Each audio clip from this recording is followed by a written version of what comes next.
Oh, some Stones for Artie. I think you actually saw this group, if I remember correctly, in Germany. That is right. Exactly right. About a year ago. That's right. Arthur Aidala, the great attorney. I saw them in Shea Stadium. Oh, you did? I saw them during the Steel Wheels tour. Yes, that was a big deal, that tour. It was, but people were making fun of them back then, calling it the Steel Wheelchair tour. I know. But it was great. The smell of weed wafting all over the stadium, and it was Shea.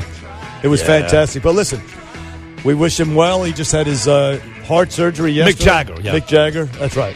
Mick Jagger, and my father just had this thing.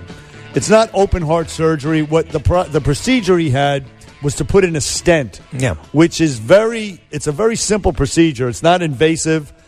The lucky thing about Mick Jagger was that they discovered it before he had a heart attack, right? Which is what my father experienced. But the procedure itself, I mean, he could leave the hospital the same day. Oh, he can go dancing again tonight. Not quite. Not yet. Okay. But he's going to be fine, and it's not. He didn't suffer a heart attack. And now he's good. The artery was blocked. Right. And now it's clear. They put a stent in, and they clear it. The only thing he has to do is take blood thinners. Right. So that it doesn't clog up again. My dad, same thing. So Harvey Rosenberg and Senior McGurk and Mick Jagger all have that in common. But we are talking here about Artie Aidala. Joins us Friday, every single Friday, about this time. And here he is, famed defense attorney, the great guest, Arthur Aidala. Good morning, Arthur. Artie. Good morning, Bernie. I was with you at the Steel Wheels tour at Shea Stadium, which was awesome. No kidding. Yeah, it was great.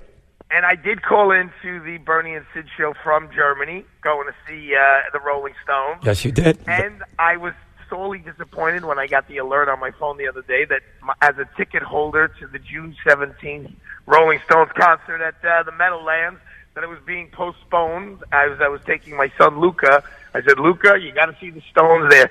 Keith 75, Mick 75, Charlie Watts at 77. I don't think there's going to be another tour. Like, there's all these people with these farewell tours. Right. I think we could actually say, this is the farewell tour. No doubt. And your Rolling Stones, knew all the names, knew the ages, so Artie's a big time fan. So moments before you came on, Artie, we had Arnie Wexler on. Listen. Let me just make something clear on your 1-year anniversary week. And I'm not going to say any names, but unlike others of your regular guests, I listen to you guys. I know that O'Reilly's on Thursdays. I know Rich Lowry's on Mondays. I know that Anthony's on Tuesdays. I'm a fan, guys. So you don't have to tell me who was on before me. I'm listening. No, I know, but I know you're busy this morning with your wife, so I thought maybe you were doing something. But I got it on the app, brother. I got it on the app. Okay, Arnie good Wexler man. Oh man. Well, you were on. Wexler is spectacular. Yeah, you were on TV with Arnie last year when the Carton story first break on with Rosanna and Lori on Channel 5. Today is a day of reckoning. He's going to face the judge in about 2.5 hours. Gottlieb finally came to his senses and said, hey, my client is a compulsive gambler. Should have done that a long time ago, but for some reason he didn't. I think that was Craig's decision as well. But today's... Wait, hold on. Since you said it and I didn't, because I didn't want to betray any confidences. Right.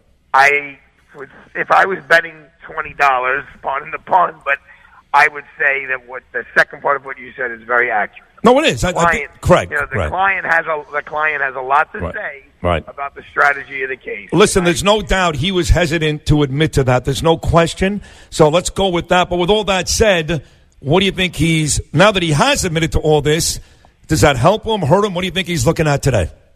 Well, the only reason why I have to be a little hesitant about what I say is, believe it, well, I'm sure you guys believe it, a lot of these federal judges listen to your show, right? And I have to appear before them.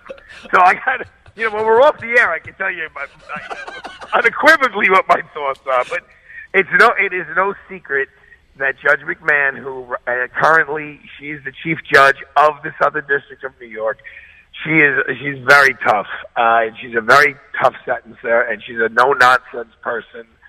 There are other judges who I know listen to this show who are much more open-minded and much more compassionate.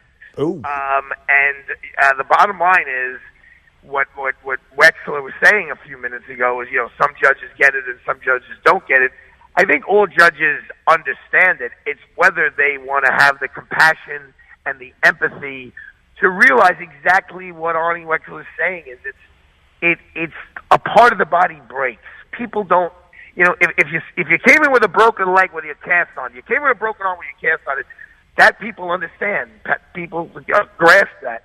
But when people say you broke your brain, you broke, when Bernie is saying, well, every bet is a choice. I don't think that's I really don't think that's what happens when you're at that level. I don't think you're making a choice. I think. Listen, I can tell you from experience, it's not the choice. You can't help it. It's not a choice. I'm telling you, this is what some people say. I am not an addict myself. So. But I am an addict, so I don't care what some people say. I'm telling you from experience. You're not going to find an addict say that. You're going to find somebody who's not an addict say that. So let me ask you this, Artie. Look, if you're a meth addict, right? You're in West Virginia or New York City. You're caught in a string of armed robberies. Maybe you shot and wounded somebody. And again, defrauding people is not a victimless crime either. But does the judge take a meth addict's disease, his methamphetamine addiction, into account and mitigate, lessen the sentence for that? 25 years ago, I would say not really. Now, I would say absolutely all the time.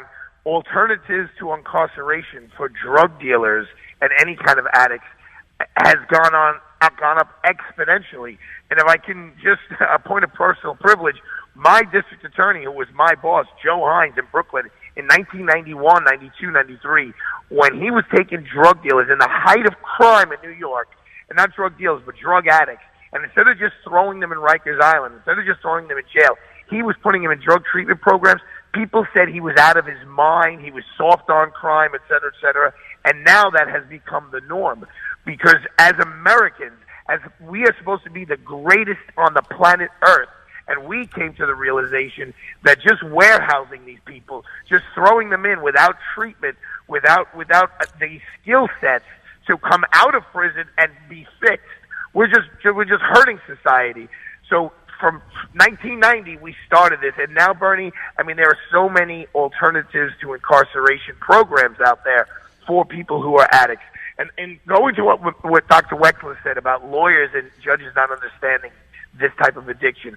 I didn't understand it, but when I first became a defense attorney, I can remember the guy's face. I still have the little statue of St. Jude that his wife gave me, one of my first clients, and he had lost everything. The kids' college tuition, the mortgages, everything he had gambled away. And what'd he do, Sidney? He went out on the street and started borrowing money from the loan sharks, and then he couldn't pay them back. So now they want to kill him. And they want to kill his family. So he came to me, and I had to get law enforcement involved, where he had to plead guilty. But had he not pled guilty, he was going to get killed on the street. It was such a disaster of epic proportions. And unlike unlike crack at the time, when you could just see what's going on and you could understand it, here you don't see it. It's not obvious. The guy's dressed nice. He's living a good life. You don't know that he's running to Atlantic City in the middle of the night and putting his kid's college tuition, putting his mortgage tuition all on red on the roulette wheel. It's insane. No, it is. So 60 seconds to go, Arthur, and you're great as always. Just absolutely great. A couple of the guys in this case have already flipped, and I think at least one of them, maybe two, are already serving jail time. Folks in the Carton camp when I do speak to Craig, still feel like he's got a shot to do less than 5, even though other guys that flipped are already doing more. Is that a possibility? Anything is possible. The one thing I wouldn't understand, you just clarify me, did they present this video to the judge? No, Phil Mushnick got his hands on it and spilled the beans, even though he says he wasn't supposed to. I didn't know if that was a tool that Mr. Gottlieb, a unique, which would have been great. What they're actually saying is they're actually going to release this video maybe after he goes to jail. Right. Yeah. After the sentencing. I think it's going to be very difficult for him to get anything less than whatever the cooperators get, especially in this particular courtroom. They're asking for 5 to 7 years. Yeah. I wouldn't be surprised if she goes to the higher end of that to send a message out there. Arthur Aidala, I'm hoping for the best for him. Nobody deserves. You're a good guy, Arthur, and a brilliant guy. We love you on the Bernie and Sid show, and we're completely out of time. So thank you, Arthur Aidala. God bless you guys. God bless you. Have a great weekend on the Bernie and Sid show, WABC. Keep up the greatness. Keep up the greatness. My brother, we're coming right back.